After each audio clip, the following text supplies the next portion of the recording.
बिस्मिल्लाहिर्रहमानिर्रहीम। नाज़रीन अस्सलाम वालेकुम। मैं हूँ मंसूर आज़म काजी। क्या शर्मनाक और काबिल अफसोस तर्ज अमल है भारतीय फ़ज़ाइया और भारतीय एयर चीफ का, जो झूठी कहानियाँ तराश कर शिकस्त को फ़तह में बदलने की कोशिश कर रहे हैं।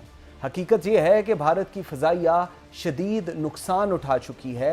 7 त्यारे, 1 ड्रोन और श्रीनगर से लेकर कंडला व जामनगर तक एयर बेसिस पर काली ज़रबें, यहाँ तक कि जदीद S-400 बैटरीज भी ज़मीन बोस हो गई हैं। इसके बावजूद भारतीय क़यादत अपनी नाकामियों पर पर्दा डालने के लिए झूठ, फरेब और तकब्बुर का सहारा ले रही है। लेकिन दूसरी तरफ वो खामोश वकार ज़ब्त का पैकर, वो असल फातिहा जिसने जनूबी एशिया की फ़िज़ाओं में ताकत का तवाज़ुन बदल कर रख दिया।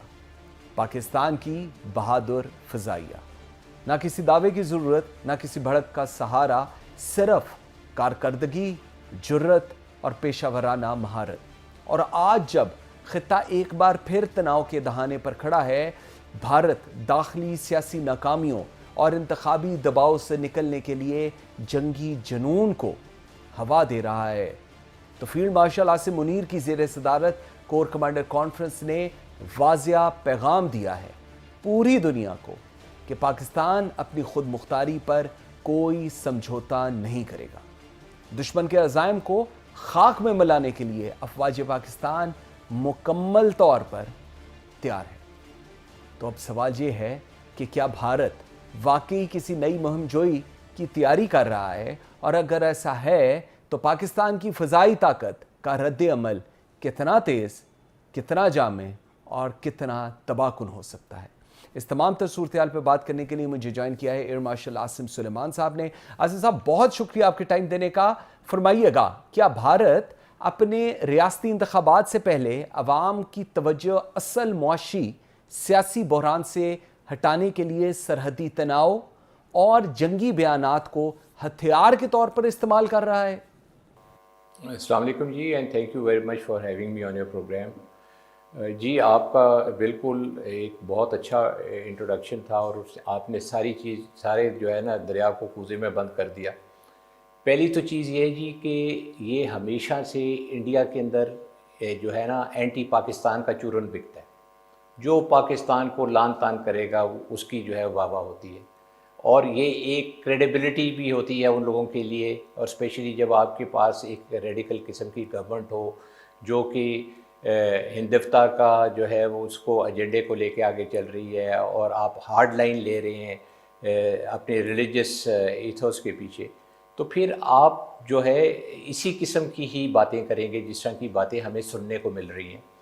और आपने देखा होगा कि पास्ट में भी ये कोई ढकी छुपी बात तो है नहीं। जो मिस्टर मोदी ने किया था 2019 के अंदर, जब उनके इलेक्शन आने वाले थे, तो उन्होंने जो नारे लगाए, जी हम घुस के मारेंगे, हम ये करेंगे, हम वो करेंगे, और हमें जीत हो गई। वो सारा एक जो उन्होंने ड्रामा किया वो सिर्फ इसलिए था क्योंकि एक तो it was an anti Pakistani rhetoric, और दूसरा ये था कि उनकी जो आवाम है वो यही चीज़ सुनना चाहती थी उस वक़्त, और उन्होंने उनकी तायद भी की, और उन्होंने फिर जो है उसको एक्सेप्ट भी किया, और उनको वोट दे दिए, और ही सक्सीडेड इन द इलेक्शंस। और वो उनका एक जो था एक तौर तरीका बन गया कि जी बस ये एक तरीका आ गया है हमारे पास, हम पाकिस्तान के पीछे पड़ेंगे जब भी हमें चाहिए होगा, और हम कोई ना किसी किस्म का ड्रामा करेंगे, और इस ड्रामे को हम ऐसे पोर्ट्रे करेंगे कि जी हमने पाकिस्तान के ऊपर कोई विक्ट्री खुदा न खासा हासिल कर ली। और ये वाला पैटर्न जो है उनका हमेशा से चलता आया। और वो जो मोदी साहब की जो आप तकरीरें सुने कि न्यू नॉर्मल और ये और वो, जो इस तरह की बातें करते रहे, वो सारी उनको जो है at the end of the day उनके मुंह के ऊपर ही आके पड़ी, और उनको शर्मिंदगी उठानी पड़ी। और फिर जब उन्होंने 2025 वाला किस्सा छेड़ा, और उन्होंने फिर दोबारा से वही वाला काम करने की कोशिश की, इस दफ़ा वो उनके गले पड़ गया। और क्योंकि पिछली दफ़ा तो उनका जो है बड़ा मामूली सा नुकसान हुआ, और आप देखें कि 2019 के अंदर हमने क्या किया, हमने कोई इतना मैसिव उनके ऊपर ना हमने उस तरह का अटैक किया जिस तरह इस दफ़ा बनियान महसूस हुआ। और ना ही हमने इनके इतने जहाज़ गिराए, क्योंकि उस वक़्त भी हम चूँकि जंग नहीं करना चाहते थे, ठीक। तो हमने हाँ, हालात जो थे obviously। उसको बैलेंस्डली रखा, और we didn't climb the escalation ladder जो कि इंडियंस चाहते थे। प्रॉबेबली वो उसमें उनकी भी एक किस्म की खुशी थी कि जी हमने जो रेटोरिक करना था वो कर लिया, जी। और अब हम इसको जिस किस्म का मर्जी रंग दें, जिस तरह उन्होंने कहा जी हमने F-16 गिरा दिया, जबकि कोई भी नहीं गिराया था।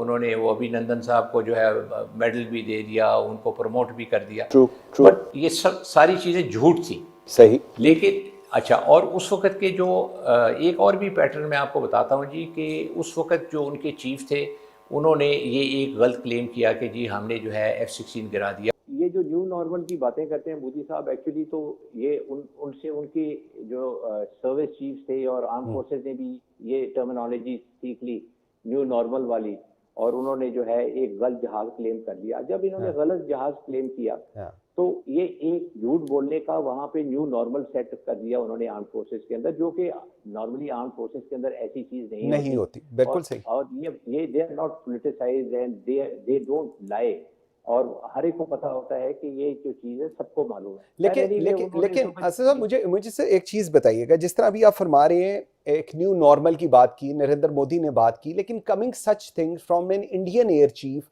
Making mockery out of their own selves in front of the whole world, ये किस किस्म का न्यू नॉर्मल है? जबकि पूरी दुनिया को, इंटरनेशनल वर्ल्ड नोज, इवन जो उन्होंने जहाज बनाए हुए हैं, दोस कंपनी नोज कि जी कहां पर क्या इजेक्ट हुआ है, क्या नहीं हुआ है, why they are doing so, and coming from an Indian air chief, that's something very serious. ये आप देखिए ना, if you go back in history also in time frame, तो उस वक्त अमेरिकन ने कंफर्म किया कि जी हमारा अकॉर्डिंग टू आवर इंफॉर्मेशन कोई भी F-16 नहीं गिरा। तो ये इनको तो एक ये चूंकि इनको किसी ने चैलेंज नहीं किया कभी, और कभी इनके साथ इसके ऊपर किसी ने तकरार करने की कोशिश नहीं की, except for the media. Hats off to the media. Media has always been, confronting them for, making false claims. लेकिन फिर भी इनका ये एक तौर तरीका था, इन्होंने उसको परसू करने की कोशिश की, और इनका ख्याल था कि ये हम आइंदा भी करेंगे। Okay. अब आप देखें कि ये एक न्यू नॉर्मल उन्होंने उस वक्त सेट किया विदिन, और ये एक्सेप्ट किसने किया? ये एक्सेप्ट गवर्नमेंट ने किया ना। आप मुझे बताएं कि पॉलिटिकल गवर्नमेंट जो है वो it has the control over the arm forces, और वो बिल्कुल इनको ये कह सकते थे कि तुम लोगों ने झूठ क्यों बोला अगर तुमने जहाज नहीं गिराया। वो तो उनके साथ मिल गए कि जी हमने जहाज गिराया, उन्होंने फिर उसको मेडल शेडल भी दे दिया गवर्नमेंट ने। तो आप देखें, जब ये 2025 की बात आती है, तो जब 2025 में उन्होंने यही काम करने की कोशिश की। अब देखिए सिनेरियो बिल्कुल बदल चुका था। 2025 was a new air force which these people were coming and attacking, और इसके अंदर आई थिंक जब when our present air chief took in 2021, उन्होंने जो है जो कुछ अपनी पैरामीटर सेट किए, short term goals, long term goals, और how to address, how to modernise air force, how to train is air force, उन्होंने ये जो सारी चीजें की, और मल्टी डोमेन ऑपरेशंस के ऊपर उन्होंने काम शुरू किया। When he started to work, now he had prepared an air force जो कि बहुत जबरदस्त किस्म की एयरफोर्स थी, और उसने दुनिया को हिला देना था। और उन्होंने अल्टीमेटली आप देखें 6/7 को दुनिया हिला के रख दी। बिल्कुल ऐसे था। यूरोप का नंबर 1 फाइटर, ठीक है, दुनिया में आप कह लें कि अगर पहले वाले के साथ कंपैटिबल नहीं होता तो दूसरे पे हो जाता है। मैं वेस्टर्न वर्ल्ड की बात कर रहा हूँ। और फिर उसके बाद आप देखें कि जब उनके पास उसके ऊपर हर किस्म के वो वेपन से लैस था, जिसके अंदर लॉन्ग रेंज उनके पास जो डिलीवरी का था रेंज एंड ऑल दैट, बिल्कुल ऐसे ही था। और ये सारा कुछ था उनके पास। उन्होंने समझा कि जी, और वैसे भी मोदी साहब भड़के मार रहे थे कि जी मेरे पास रफेल होता तो मैं ये करता। अब उनके पास रफेल था, तो उन्होंने समझा कि जी हम we can teach Pakistan lesson. लेकिन our air chief marshal Babar Sidhu had prepared an air force which was supposed to show the South Asian skies कि ये दुनिया ही और है। exactly. India will not find their direction, और उनको पता नहीं चलेगा कि उनके साथ क्या हो जाएगा। और जो उनके साथ हुआ वो आप देख लें कि जी within 1 hour under his leadership he shoots down the 7 aircraft, हमारे pilots ने बड़ी बहादुरी से वेरी गिराए राइट, उनके वेरी साथ। राइट। अच्छा, और उसके बाद जी जी हेरोन भी एक गिराया जो हमारे एयर डिफेंस सिस्टम। जी, So exactly, on 6th and 7th we had set that pace, बिल्कुल and ठीक। that pace was set by a person who is so humble, and he has never gone to any kind of a press briefing, or he has exactly never exactly. claimed अच्छा anything. अच्छा, इसमें sir एक और चीज, अब अगर उसको आज की सिचुएशन से हम करते हैं, फील्ड मार्शल आसिम मुनीर ने बड़ा क्लियरली पैगाम दिया है कि जारियत का फैसला कुन जवाब दिया जाएगा। आप समझते हैं कि पाकिस्तान अब जवाबी दिफा से बढ़कर अब हम देखेंगे कोई प्रीएम्प्टिव अप्रोच की हिकमत अमली, कोई प्लान इस सिनेरियो में बन रहा है? बिकॉज जो इस वक्त अक्रॉस द बॉर्डर जो मैसेजिंग कन्वे हो रही है वो तो फिर कोई सिंधु 2 और इस तरह की बातें शातें हो रही हैं वहां पर। देखिए जी, पहली तो बात यह है कि armed forces of Pakistan is headed by very brave people, जिसके अंदर हमारे जो हैं फील्ड मार्शल आसिम मुनीर हैं, फिर आपके air chief marshal Babar Sidhu हैं, the naval chief is there. ये these people are heading a force जो कि एक बहुत ही लीथल है, और उसके एट द सेम टाइम उनके वैल्यूज हैं। True. और वो झूठ नहीं बोलते, वो सच बोलते हैं, और वो जो बोलते हैं वो करके दिखाते हैं। अब जब आपके पास ऐसी लीडरशिप हो और डिटर्मिन्ड लीडरशिप हो, उसको आप कैसे डिटर करेंगे? आपका क्या ख्याल है कि ये जो है संदूर 2 कहने से वो जो है डिटर हो जाएगी ये जो है Pakistani arm forces? No, they will stand up and they will punch into their nose, एंड उनका तो ये जो काम खराब करके रख देंगे। देखें, ये अब वो वक्त गुजर गया कि when the Indians used to say कि हम ये कर देंगे, हम वो कर देंगे, और करते वक्त करते कराते कुछ नहीं थे। लेकिन जब उन्होंने करने की कोशिश की, सारी दुनिया को पता चल गया कि ये बलून है जिसके अंदर से जो है सिर्फ फूला हुआ था। अब इसकी जो है वो जो है ना 7 मई को जो है सारी फूक निकाल दी गई है, और फिर उसके बाद 10 को जो बनियानुल मरसूस किया। आप देखिए 34 strategic targets were attacked by the air force and ably supported by the army, जो उन्होंने ये जो मिसाइल्स इस्तेमाल किए। तो आप ये देखें कि ये जो लीडरशिप है ये तो करके दिखाती है ना, और आप करके दिखाया, और आपने they give you victory. Exactly. अभी थोड़ी देर पहले मैं देख रहा था DGISPR प्रेस कॉन्फ्रेंस कर रहे थे और उन्होंने नेशनल एक्शन प्लान पर अमल दरामद ना होने का उनको इस चीज का बड़ी एहसास था कि हम लोगों ने नहीं किया।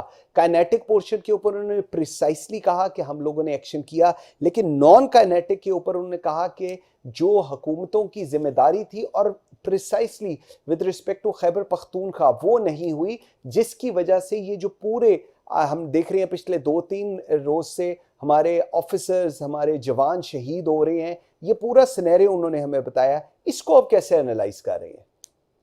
देखिए जी, ये बिल्कुल सही बात है कि कभी भी ये जिस वक्त टेररिज्म का जो होता है सिस्टम, और ये जो आपको जो चैलेंज होता है, उसके लिए आपको you have to have your public on board and the political government on board, जब तक आप एज अ पॉलिसी उसको इम्प्लीमेंट नहीं करेंगे। And let me tell you, national action plan was a very good plan, and it is a very very well orchestrated document जिसको implement करना चाहिए था। कि अगर हम उसको उसी तरह इम्प्लीमेंट करते और सारे लोगों को ऑन बोर्ड लेते और सारे लोग जो मिल के इसको आगे चलाते, तो it would have been very good. You see DGISPR was saying कि why don't you have similar problems in Sindh or Punjab, because वहाँ पे the implementation is very good, and maybe 100% वहाँ पे नहीं इम्प्लीमेंट हुआ, लेकिन उसके अंदर फिर भी they were close to implementing as a political system also. So ये वाली तो चीज होनी चाहिए। और मेरे तो ख्याल में जब तक आपकी जंगें, देखिए जी, जंगें भी जो लड़ी जाती हैं दुश्मन के साथ, वो you have to have your public and your nation at your back.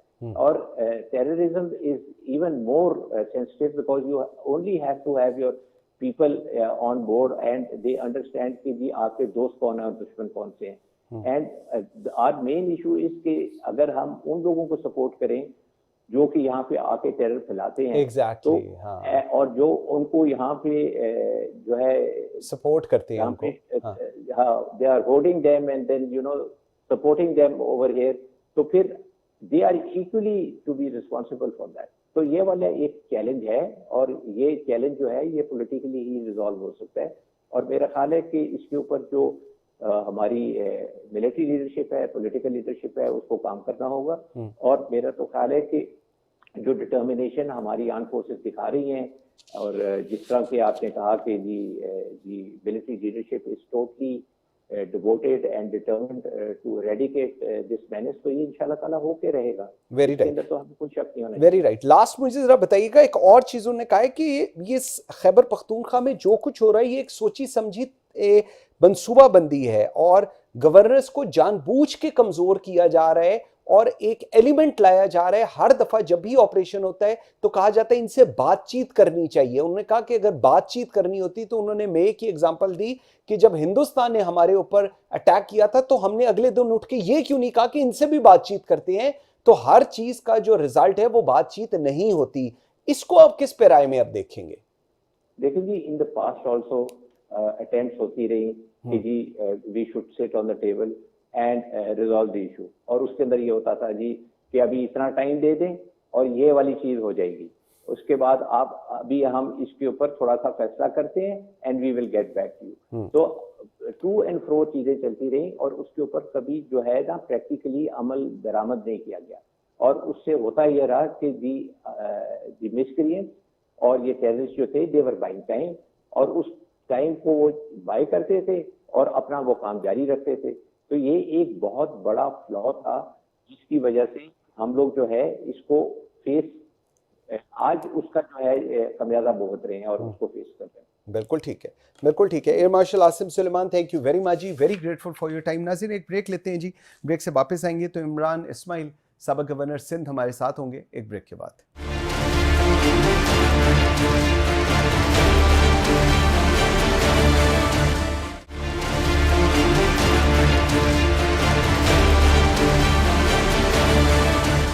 Welcome back after the break. नाज़रीन, खैबर पख्तूनख्वा के वज़ीर आला अली अमीन गंडापुर ने वज़ारत आला से इस्तीफ़ा दे दिया। ये फैसला पाकिस्तान तहरीक इंसाफ के बानी इमरान खान के हुक्म पर अमल में आया है और सोहेल आफरीदी को सूबे के नए वज़ीर आला के तौर पर नामजद किया गया है। अली अमीन गंडापुर के दौर में करप्शन के इल्ज़ामात, पार्टी के अंदरूनी इख्तलाफात, सिक्योरिटी चैलेंजेस और अफ़गान तालिबान से राब्तों की पॉलिसी ने हुकूमत की कारकर्दगी को मुसलसल मुतनाज़ा बनाया। अब सवाल ये है कि नई क़यादत किस हद तक सूबे में अमन, तरक्की और अवामी तवक्कुआत को पूरा कर सकेगी और क्या सोहेल आफरीदी के ख़िलाफ़ जो मुकदमात दर्ज किए गए हैं वो उनकी कारकर्दगी को मुतासर करेंगे। ये तब्दीली पाकिस्तान तहरीक इंसाफ की अंदरूनी धड़ों, पार्टी पॉलिसी और मुस्तकबिल की सियासी हिकमत अमली का इम्तिहान भी होगा।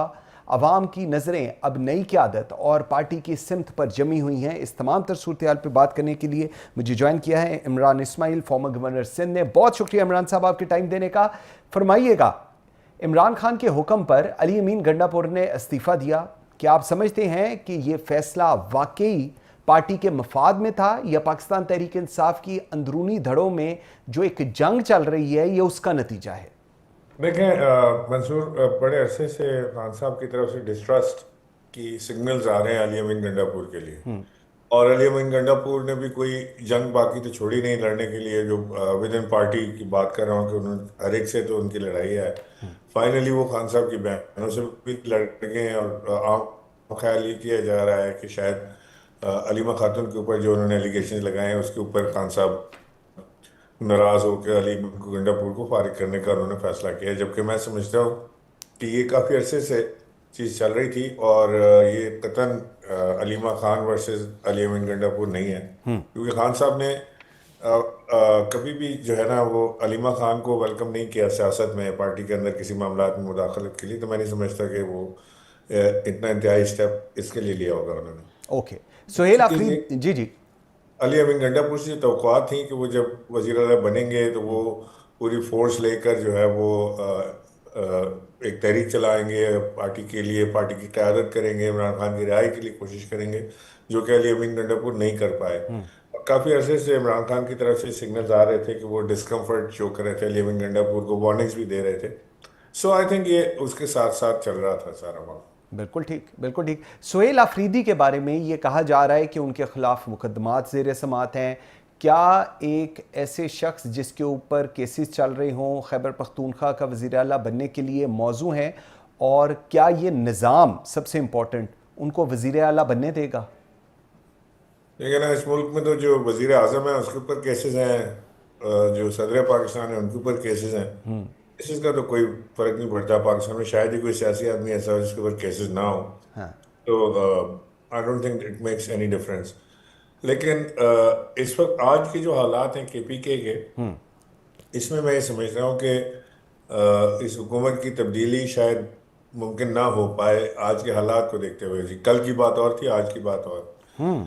तो वो इसलिए कि जो इस वक्त टेंशन सिचुएशन है पाक अफगान बॉर्डर के ऊपर और टीटीपी को लेकर, और सारा जो आज DGI-SPR की प्रेस कॉन्फ्रेंस अभी मैं देख तो नहीं सका, लेकिन मैं अभी उसके वो हाइलाइट्स पढ़ रहा था कि जो एग्रेशन वो दिखा रहे हैं, वो सारी चीज़ वो बता रहे हैं कि जी ये KP सेंट्रिक काम हो रहा है सारा। और जाहिर है कि जब बॉर्डर मिलता है वहाँ से अफगानिस्तान का, तो वहीं पे काम का कार्रवाई भी ज़्यादा होनी है। सो सारा फोकस इस वक्त जो है वो KP है और पाक अफगान बॉर्डर के ऊपर है, और जो टेंशन वाली सूरत हाल है वो भी वहीं है। ठीक। सूरत हाल में शायद ये असेंबली के इजलास बुलाकर और CM चेंज करना गालिबन मुमकिन है। मेरी अपनी सियासी बसीरत तो ये कहती है कि ये मुश्किल काम है। तो आपको लग रहा है कि सुहेल आफरीदी वज़ीर आला KP नहीं होंगे और अली अमीन गंडापुर कंटिन्यू करेंगे? This is what you are saying. Possibility है। फिलहाल मैं ये समझता हूँ कि शायद हो सकता है कि आज के हालात देखते हुए इमरान खान साहब भी अपने इस फैसले को थोड़ा ताख़ीर का शिकार करें। ठीक। और दूसरी तरफ ज़रा इस तरफ भी हमें बताइएगा कि एक सूरत हाल हमने देखी कि अली अमीन गंडापुर ने अलीम खान पर इल्ज़ाम लगाया कि वो पार्टी में तकसीम पैदा कर रही हैं और हसास अदारों की मदद हासिल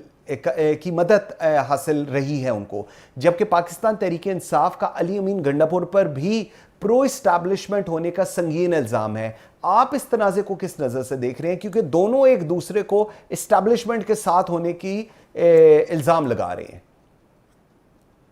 देखिए मंसूर, पहली बात तो मैं आपसे ये अर्ज़ करना चाहता हूँ कि कोई पाकिस्तान की हुकूमत आज तक बगैर इस्टेब्लिशमेंट की सपोर्ट के नहीं चली, बशमूल पाकिस्तान तहरीक इंसाफ की अपनी फेडरल गवर्नमेंट में इमरान खान वज़ीर आज़म थे, वो भी इस्टेब्लिशमेंट के सहारे ही चल रही थी, इस्टेब्लिशमेंट की सपोर्ट पर ही चल रही थी। खुद बरमला इमरान खान साहब कई बार इस बात का इज़हार कर चुके हैं कि इस्टेब्लिशमेंट और हम एक पेज पर हैं।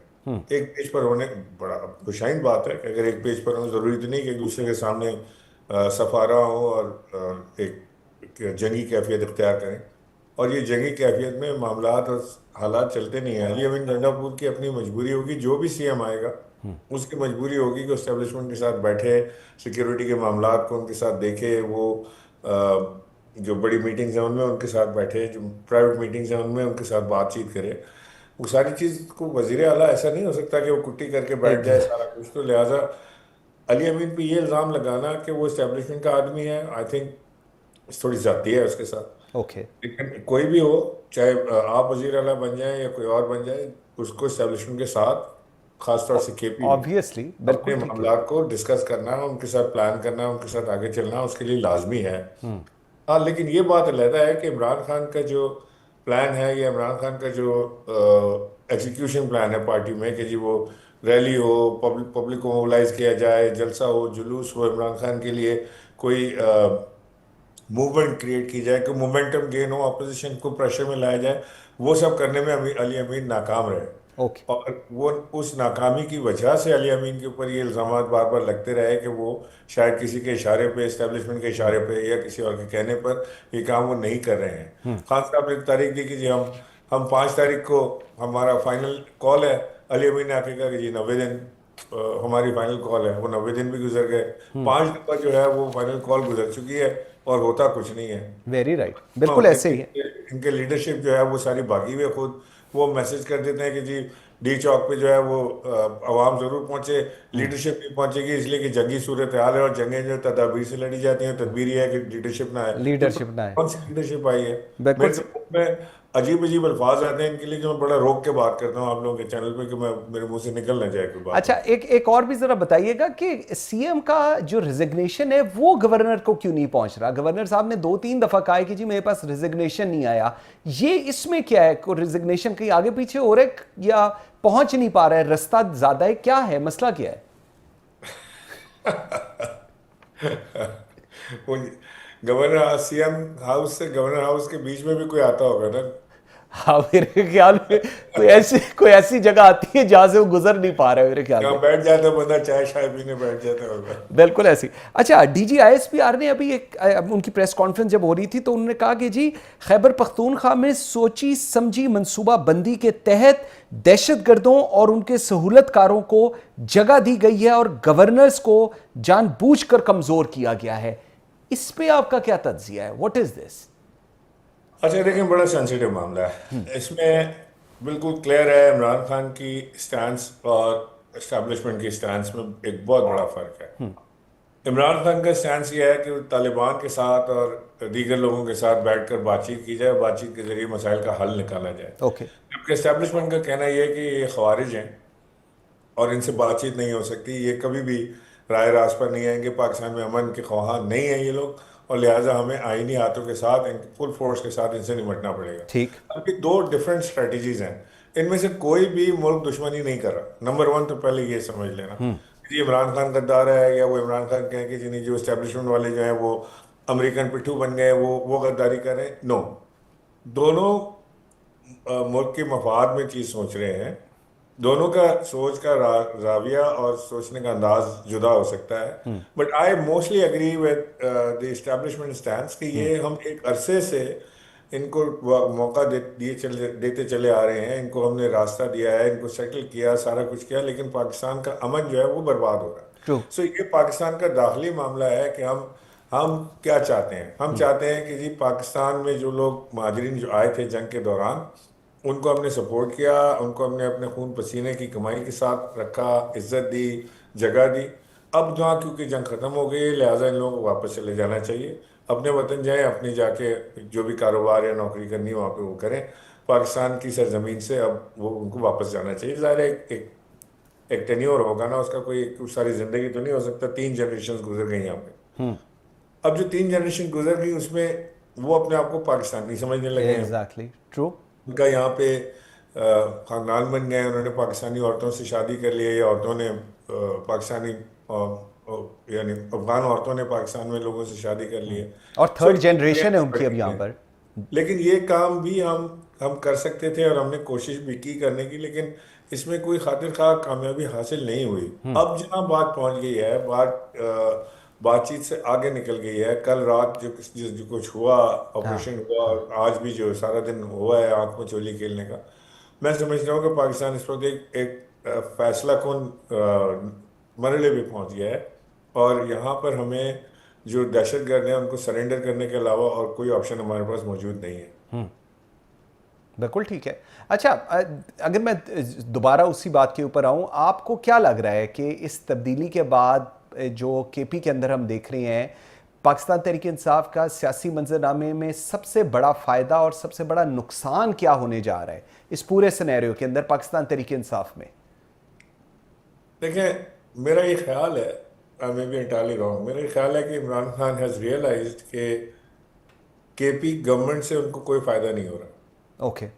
पॉलिटिकली कोई फ़ायदा नहीं हो रहा है, बल्कि उल्टा इल्ज़ामात लग रहे हैं कि जी वहाँ पे करप्शन बढ़ी है और हर चीज़ में कमीशन और खांचेबाजी हो रही है, फलां हो रहा है, जो कि इमरान खान का एक वतीरा था कि ये एंटी करप्शन उनकी गवर्नमेंट है, वो उनकी सारी ड्राइव करप्शन के ख़िलाफ़ रही है। तो वो इल्ज़ाम लग रहा है। दूसरा पीटीआई के जो अपने लीडर्स हैं वो सारे एक सेफ हेवन में केपी में जाकर बैठे हुए हैं, वो वहाँ पे वो गवर्नमेंट भी इंजॉय कर रहे हैं, और जो केपी के नहीं है वो गवर्नमेंट भी इंजॉय कर रहे हैं, और वो वहाँ केपी से निकलते भी नहीं कि जी हमें अरेस्ट कर लिया जाएगा लिहाजा हम नहीं निकलेंगे, और वो वहाँ पे सीएम हाउस में और वो सारा वो अपने पर्क्स एंड प्रिविलेजेस भी इंजॉयमेंट वहाँ पे चल रही है।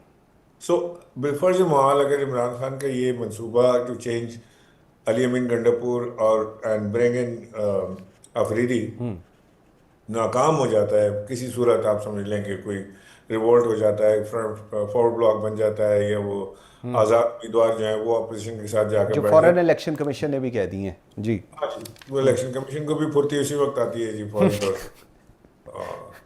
तो वो अगर अगर ऐसी कोई चीज़ हो भी जाती है हाँ और पीटीआई की गवर्नमेंट नहीं रहती वहाँ पे, हाँ किसी और की गवर्नमेंट आ जाती है, तो इमरान खान के पास विक्टिम कार्ड प्ले करने के लिए एक और चीज़ भी आ जाएगी। उनकी जो लीडरशिप वहाँ पे छुपी बैठी है, उसके सर से भी वो छत हट जाएगी और उनको धूप डायरेक्ट लगे और वो छांव की तलाश में कोई मूवमेंट रन करने के लिए बाहर आए, न सिर्फ ये कि जबानी गोला बारूद जो वहाँ सीएम हाउस में बैठ के वो करते रहते हैं वो करें।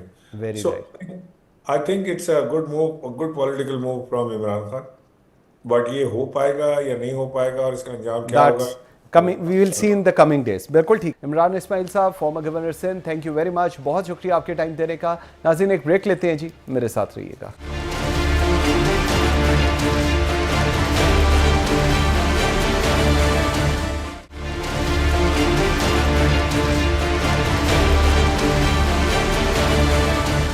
Welcome back after the break. नाज़रीन गुज़िश्ता चंद दिनों से सिंध और पंजाब की सियासत में कशीदगी अरूज पर थी। मरीम नवाज़ के सख्त बयानात और बिलावल भुट्टो ज़रदारी के दो टोक मौक़िफ़ ने इत्तेहादी हुकूमत के अंदर इख्तलाफात को खुलकर सामने ला दिया। सूरत हाल इस कदर संगीन हो गई कि वफाकी क़यादत को मदाखलत करना पड़ी। सदर आसिफ अली ज़रदारी ने डिप्टी वज़ीर आज़म इसहाक डार, स्पीकर कौमी असम्बली सरदार अयाज सादिक और वज़ीर दाखिला मोहसिन नकवी से मुलाकातें की ताकि पंजाब और सिंध के दरमियान पैदा होने वाली खलीज को कम किया जा सके। इन मुशावरतों के बाद फैसला हुआ कि पाकिस्तान पीपल्स पार्टी और मुस्लिम लीग नून आइंदा किसी भी हुकूमती या सियासी मामले पर बयान देने से पहले एक दूसरे को एतमाद में लेंगे। लेकिन सवाल ये है कि क्या ये मसलहत महज वक्ती ज़रूरत है या एक पायदार सियासी समझौते की शुरुआत?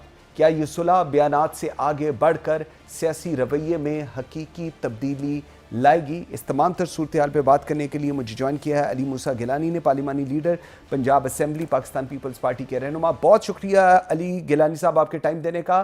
फरमाइएगा आप, इत्तेहादी जमातों के बड़ों ने सूबाई हुकूमतों के दरमियान जारी कशीदगी ख़त्म कराई। अब सवाल ये है कि क्या सूबाई सतह पर एतमाद का फुकदान है या पस मंज़र में कोई सियासी हिकमत अमली कार फरमा थी? बिस्मिल्लाहिर्रहमानिर्रहीम।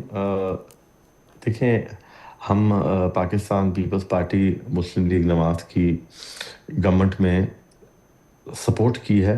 हम उनके साथ फॉर्मली किसी इत्तेहाद में नहीं हैं, लेकिन ऑब्वियसली हम उनको इस मुश्किल वक्त में हुकूमत साजी में हमने उनकी सपोर्ट की और मैं समझता हूँ कि बिल्कुल ये सपोर्ट जो थी ये गैर मशरूत थी।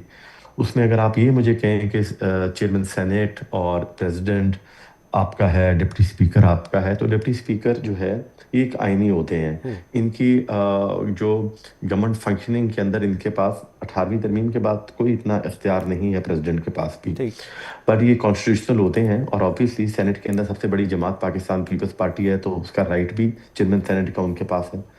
और हमने गुडविल के अंदर, मुल्क एक ऐसे बहरान के अंदर था जिसको निकालने के लिए हमने बहुत कोशिश की। और आप ये देखें कि एक ऐसा इत्तेहाद बना जिसके अंदर हमने फ़ौज को भी बहुत सपोर्ट ली, उनकी भी।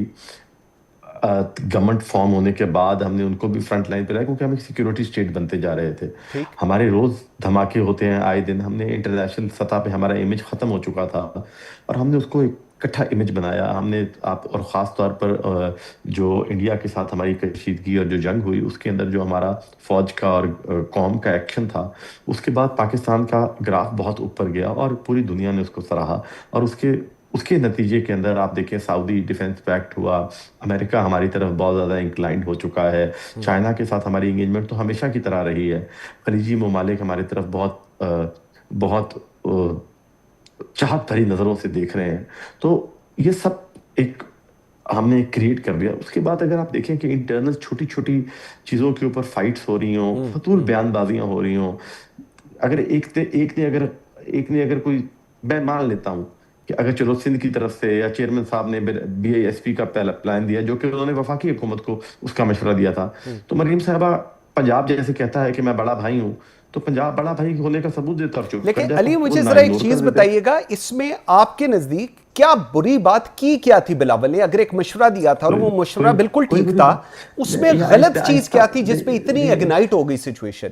ये मैं समझता हूँ कि इसके पीछे, इसके पस मंजर छोटी छोटी चीजें चलती जा रही थी, और मैं समझता हूँ कि पंजाब गवर्नमेंट के जो मुशीर हैं उन्होंने कुछ जज्बाती मशवरे दे दिए, या ये स्लोगन दे दिया शायद PMLN को, कि शायद हम जाग पंजाब जाग का नारा लगाकर हम पॉपुलिस्ट नारे के ऊपर फौरन ही हम एक पॉपुलर फौरन हो जाएंगे, क्योंकि ये एक शॉर्टकट का बहुत पॉपुलिस्ट नारा होता है। हम नेशनलिज्म का नारा हमेशा लोगों को अपील करता है, उनकी गैरत जगा देता है लोगों की। लेकिन पाकिस्तान सिर्फ पंजाब नहीं है, पाकिस्तान चारों सूबों कश्मीर और गिलगित बल्तिस्तान का एक संगम है, और ये उनका एक जोड़ है।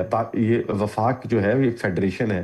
तो ये ऐसा मुस्लिम लीग नवाज को, जो कि अगर अपने आप को एक वफाक की जमात कहती है, तो उनको ये नारा नहीं लगाना चाहिए बिल्कुल भी। Very right. और ख़ास तौर पर मरीम नवाज अगर एक CM कोई और होता ना पंजाब का, तो वो बात और थी। लेकिन मरीम नवाज साथ अपने आप को जब ये कहती हैं कि मैं नवाज शरीफ की बेटी हूँ और नवाज शरीफ की लाजवाल कुर्बानियां हैं इस मुल्क के लिए, तो सिर्फ पंजाब के लिए और लाहौर के लिए तो नहीं है।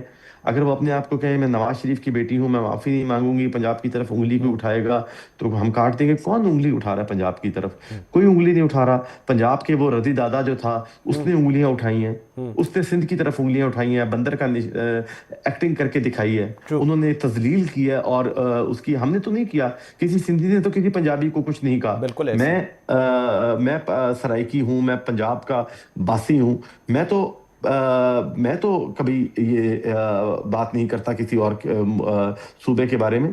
बलूचिस्तान की तरफ, KP की तरफ क्या इम्पैक्ट जाएगा? मरीम नवाज साहबा सिर्फ chief minister Sindh, chief minister Punjab नहीं है, हाँ। वो एक नेशनल लीडर की बेटी भी हैं, और वो अपने आप को एक नेशनल लीडर तस्लीम करवाना चाहती है। उनकी सियासत को अगर उन्होंने लंबा सियासत करना है तो वो सिर्फ पंजाब तक कन्फाइंड नहीं रह सकती हैं। अच्छा अली, इसमें एक और चीज बताइएगा, वफाकी सतह पर हमने देखा कि सुलह के बावजूद आपको लगता है पंजाब हुकूमत की जानिब से बयानात के बाद कोई अमली लचक या नरमी सामने आई है अभी तक, या अभी तक सिचुएशन वही है? मैं क्यों इस चीज़ को मेंशन कर रहा हूं, क्योंकि आप लोगों की फैमिली में एक बहुत बड़ा सानिया हुआ था और अल्लाह का शुक्र है आपका भाई उसमें से सही सलामत वापस आ गया जब तालिबान ने उनको अगवा किया था। एंड पूरी एक सिचुएशन, थ्रेट्स आए थे आप लोगों को बड़े सीरियस किस्म के, और आप लोगों की सिक्योरिटी विड्रॉ हो गई। उस पर क्या इस वक्त सूरत हाल है? देखिए, मैं ये समझता हूँ कि इसके दो पहलू हैं। आप ये देखिए, इसके दो पहलू हैं। मैं पॉलिटिकल आदमी हूँ, तो मैं इसको ये जो आवाम पब्लिक ये समझ रही है कि हम जो शोर मचा रहे हैं अपनी सिक्योरिटी का, तो ऐसा है जैसे हमारे पास अपनी सिक्योरिटी नहीं और हम सिर्फ हुकूमत के सिक्योरिटी पर ही जिंदा है। लेकिन ऐसी बात बिल्कुल भी नहीं है। लेकिन सिक्योरिटी का पॉइंट इशू उठाने का मतलब ये था कि जो ये हरकत थी, ये एक बहुत बहुत बिलो द बेल्ट हरकत थी। ये एक, मैं समझता हूँ कि इतनी ख़ानदानी हरकत नहीं थी। और सिक्योरिटी उन्होंने जो विड्रॉ की, जो कि हमें एक डिस्ट्रिक्ट सिक्योरिटी कमेटी की एक मीटिंग हुई थी 2018 में और उससे पहले भी, जिस पर उन्होंने उनकी रिकमेंडेशन पर हमें सिक्योरिटी फराहम की गई थी। डॉक्यूमेंट ऑफिशियल डॉक्यूमेंट है जिसके तहत, और उसके बाद उन्होंने विड्रॉ कर ली। शायद उनको पीपल्स पार्टी पर गुस्सा होगा, जिसका ब्रंट उन्होंने हमारे पे निकाला। लेकिन मैं समझता हूँ कि ये कोई हरकत गैर मुनासिब हरकत थी। ये इतनी अच्छी हरकत नहीं थी।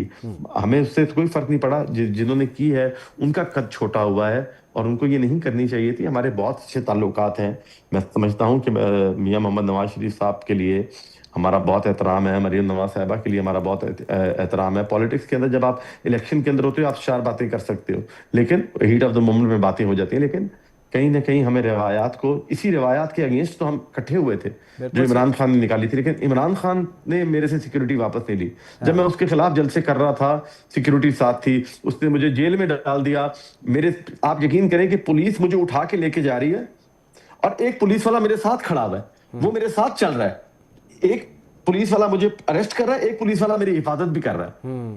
तो ये, लेकिन PTI की गवर्नमेंट ने ये नहीं किया था जिस पर हम इल्जाम लगाते हैं कि वो बिलो द बेल्ट हरकतें करते हैं, जो कि उन्होंने की भी थी, पर हमारे साथ नहीं की थी। इस तरह नहीं की थी। इतनी छोटी छोटी, ये एक गैर मुनासिब चीज थी। पर मैं मुझे इससे कोई इतना फ़र्क नहीं पड़ रहा, लेकिन हालात जो हैं वो ऑब्वियस बिल्कुल पीएमएलएन की ठीक है, पंजाब ऐसे गवर्नमेंट को ही ठीक कह ये रही हैं। रियलाइज़ करना चाहिए कि ये इकट्ठा हमने बड़ी मुश्किलों से ये एक जिद्दोजहद के साथ ये एक निज़ाम बनाया है, इसको चलने देना चाहिए। बिल्कुल सही। अच्छा, आप दोनों जमातें कहती हैं कि एक दूसरे के साथ कौमी ज़रूरत है और आपके इसके तहत आप लोग एक दूसरे के साथ चल रहे हैं, लेकिन बयानात में जो तलखी है वो बरकरार है। क्या ये सियासी तवाज़ुन वाकई आपको लगता है बरकरार रह सकता है, या डाउन द रोड सिचुएशन हो सकता है आप दोनों को दूसरी तरफ जाना पड़ जाए? देखिए, अगर तो इस तरह के बयानात जारी रहेंगे तो ऑब्वियसली जो खलिश है वो बढ़ती जाएगी, और उसको फिर वो रोका नहीं जाएगा, क्योंकि ये कोई ऑटोमेटेड सिस्टम तो है नहीं। पॉलिटिकल वर्कर्स चार्ज होते हैं, वो एक दूसरे के खिलाफ इलेक्शन लड़के आए हुए हैं, तो अगर हम चार्ज हो जाएंगे तो फिर वो उसको वापस करना, तो फिर आवाम के आगे हम एक तमाशा बन जाएंगे। मैं ये समझता हूँ कि देखें, field marshal general Asim Munir ने बहुत मेहनत की इंटरनेशनल सतह पर फौज का और हुकूमत को पॉलिटिकल लीडरशिप को इकट्ठा करके एक हमने बहुत अच्छी प्रेजेंटेशन दे दी है पूरी दुनिया को। अगर पीछे देखा जाए और आपस में हम पीछे मुड़ के देखें तो ये आपस में बच्चों की तरह लड़ रहे हैं, तो ये एक गैर मुनासिब और गैर संजीदा इम्प्रेशन जाएगा पूरी दुनिया के अंदर। हमें इससे परहेज करना चाहिए, क्योंकि देखिए अभी इलेक्शंस बहुत दूर हैं। बिल्कुल अभी ऐसे। तो मुल्क को बहुत सारे मसाइल आगे हैं। आप ये देखें कि अभी हमने टीटीपी पर जो अटैक किया है और हमने जो हदफ अपना अचीव किया है, उसके लामहला शायद रेपरकशंस भी हों। उसका ब्रंट किस पर आएगा? बिल्कुल हम ऐसे। टीटीपी ठीक है। के वो हैं, विक्टिम्स हैं।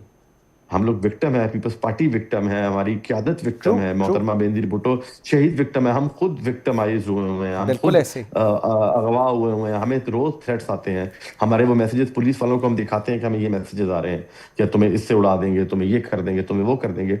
उसके बावजूद अगर ये प्रोविंशियल गवर्नमेंट इस तरह की हरकतें करेगी तो क्या चीज़ जाएगी, और मेरा क्या एतमाद होगा उसके ऊपर? Very right, very right. Ali Musa Gilani, thank you very much जी, बहुत शुक्रिया आपके टाइम देने का जी, वेरी ग्रेटफुल। नाज़रीन, एशिया के दफाई मंजरनामे में एक नई हरकत सामने आई है। बरतानिया और भारत के दरमियान एक दफाई मुआहदा तय पाया है, जिसके तहत भारत को चंद जदीद मिसाइल टेक्नोलॉजीज़ फराहम की जाएंगी। ये इकदाम खित्ते में ताकत के तवाज़ुन पर असर डालने की कोशिश ज़रूर है, लेकिन पाकिस्तान के लिए कोई नया या गैर मुतवक्का चैलेंज नहीं, क्योंकि पाकिस्तान एक मुस्तहकम, मजबूत और दिफाई लिहाज से खुद मुख्तार मुल्क है। हमारी मुसल्लह अफवाज दुनिया की मुनज़्ज़म तरीन फोर्सेस में शामिल हैं, जिन्होंने हमेशा अपनी पेशावराना महारत, जदीद सलाहियतों और बेमिसाल अज़्म से दुश्मन को हैरान किया है। हमारा दिफा किसी मुआहदे या गैर मुल्की मदद पर नहीं, बल्कि अपने ईमान, जज्बे और कौमी गैरत पर कायम है। पाकिस्तान एयरफोर्स, पाकिस्तान नेवी और पाकिस्तान आर्मी तीनों बाजू एक मजबूत दीवार की मानंद हैं, जो हर खतरे के सामने डट कर खड़े हैं, चाहे वो सरहदों पर हो, साइबर स्पेस में हो या आलमी सफारतकारी महाज पर।